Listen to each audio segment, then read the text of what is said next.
২১ বছর আগে ২০০৫ সালে জীবিকার তাগিদে মরুভূমির দেশ দুবাইয়ে পাড়ি জমিয়েছিলেন চট্টগ্রামের ফটিকছড়ির সন্তান লুকমান হোসেন।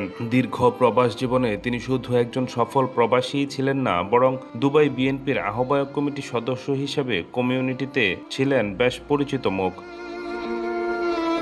মাত্র ৩ মাস আগে নির্বাচনী প্রচারণার এক আশা নিয়ে নারীর টানে বাংলাদেশে এসেছিলেন তিনি। জন্মভূমির মায়া কাটিয়ে গত ৯ এপ্রিল তিনি আবারও ফিরে যান প্রিয় কর্মস্থল দুবাইয়ে। দুবাই বিএনপি সাধারণ সম্পাদক মুজিবুল হক জানান, দেশ থেকে ফেরার মাত্র ২ দিন পরই গত ১১ এপ্রিল দুবাইয়ের রিগা রোডে অবস্থানকালে হঠাৎ অসুস্থ হয়ে পড়েন লুকমান হোসেন। তাৎক্ষণিকভাবে তাকে অ্যাম্বুলেন্স যোগে দুবাই হাসপাতালে ভর্তি করা হয়। সেখানে দীর্ঘ ৮ দিন মৃত্যুর সঙ্গে পাঞ্জা লড়ে গত ১৯ এপ্রিল পরপারে পাড়ি জমান এ রেমিটেন্স যোদ্ধা।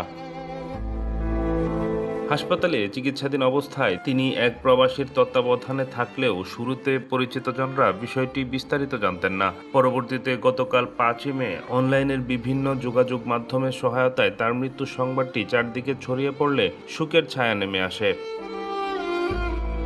এরপর তার স্বজন ও বন্ধুরা হাসপাতালে গিয়ে প্রিয় লোকমানের নিথর দেহটি শনাক্ত করেন। ফটিকছড়ি থানার মরহুম নুরুল ইসলাম ও মরহুমা জাহানারা বেগমের মেঝো ছেলে লুকমান হোসেনের মৃত্যুতে পরিবারে বইছে শোকের মাতম। ৪ ভাইয়ের মধ্যে তিনি ছিলেন দ্বিতীয়। মৃত্যুকালে তিনি স্ত্রী ছাড়াও ২ কন্যা এবং এক পুত্র সন্তান সহ অসংখ্য গুণগ্রাহী রেখে গেছেন। দীর্ঘ ২১ বছরের প্রবাস জীবনের ইতি ঘটল এক করুণ বিদায়ের মাধ্যমে।